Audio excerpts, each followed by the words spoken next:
एक कस्बे में एक विधवा अंधी औरत रहती थी। उसका एक बेटा था जिसके पालन पोषण की सारी जिम्मेदारी उसके कंधों पर थी।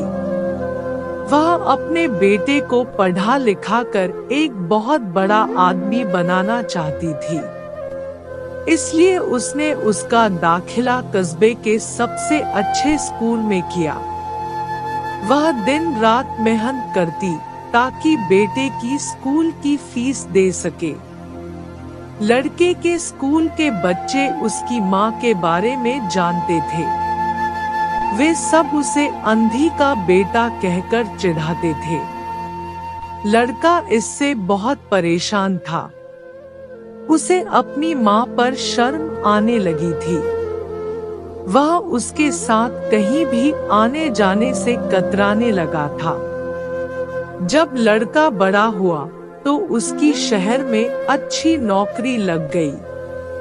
उसने अपनी माँ से वादा किया कि शहर में मकान लेकर वह उसे लेने आएगा।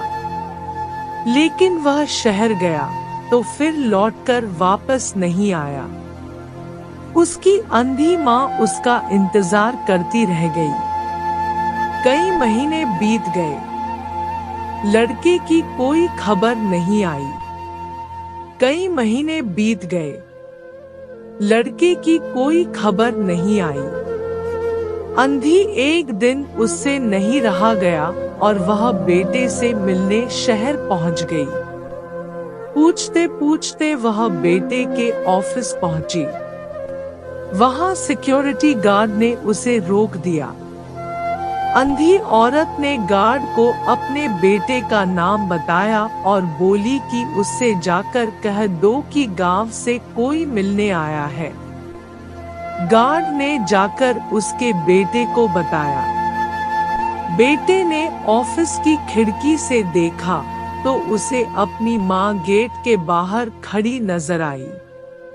वह ऑफिस में सबके सामने अपनी माँ की वजह से शर्मिंदा नहीं होना चाहता था।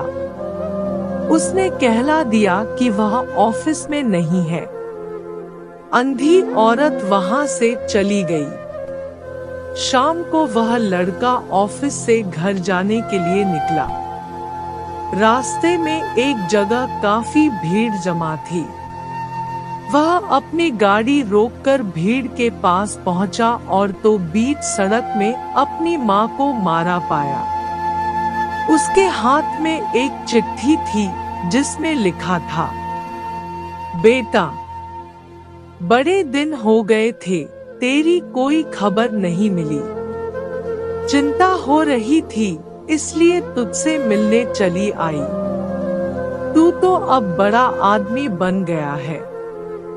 तुझसे मिलना अब शायद मुझ गरीब की किस्मत में नहीं, लेकिन मैं बहुत खुश हूँ तेरे लिए। तूने अपना ही नहीं मेरा सपना भी पूरा किया। मलाल है कि तेरी तरक्की देख नहीं सकती। काश बचपन में तेरी आंखों में सरिया न घुसा होता और मुझे तुम्हें अपनी आंखें न देनी पड़ी होती तो तेरी तरक्की अपनी आंखों से देखकर सुकून से मरती। तेरी अंधी माँ। ये पढ़कर लड़का फूट फूट कर रोने लगा। जिस अंधी माँ पर उसे शर्म आती थी, उसने उसके लिए कितना बड़ा बलिदान किया था। वह आत्मग्लानि से भर उठा और जिंदगी भर खुद को माफ नहीं कर पाया।